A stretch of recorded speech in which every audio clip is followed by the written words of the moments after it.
अस्सलाम वालेकुम नमस्कार केमिति अछंती आपण माने भलर थिबे। तो आज गोटे दुखर कथा तीन भाई आसते बाइक रोटे फुलकुटी आड़ू आसते रापिता पाखर एक्सीडेंट है टास्कर मोड़ पाखर एक्सीडेंट है।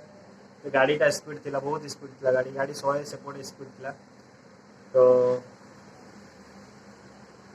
जो स्पीड थी कंट्रोल कर पारे भाई गोटे गचर बाड़े बाड़े पड़े गोटे भाई से स्पॉट डेथ होगा। तो आउ दी जन थे पचर बसते से भाई हस्पिटाल अच्छे से बहुत गुरुतर अवस्था अच्छा। तो वीडियो माध्यम ये कह गाड़ी स्लो चलातु आउ देखी चलातु कि आपड़ सीना मरी जाऊँ कि खंडिया खाबरा जाऊँ घरे बाप माँ भाई भौणी से बहुत हैरान होती। तो बापा माँ भावुए आम पुआ जाइए आसो रिटर्न देखा पुआ आस। तो वीडियो माध्यम ये कह आप गाड़ी टे स्लो चलातु आ निजर ख्याल रखु आते आप स्पीड जिते आप पारे स्पीड चलातु।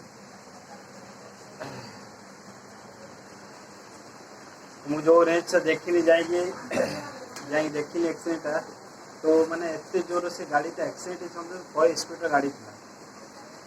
तो आप भावी मैंने कौ रेंज से गच बाड़ी तो से भाई तो से स्पॉट डेथ हो देखी भाई मैंने जाए देखी आम बहुत मैंने बहुत एत खराब लगे।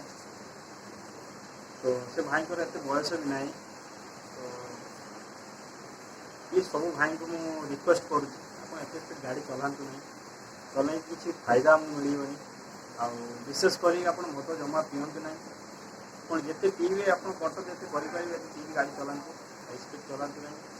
तो से भाई स्पीड गाड़ी थी कंट्रोल कर पारे नहीं से एक्सीडेंट होगला।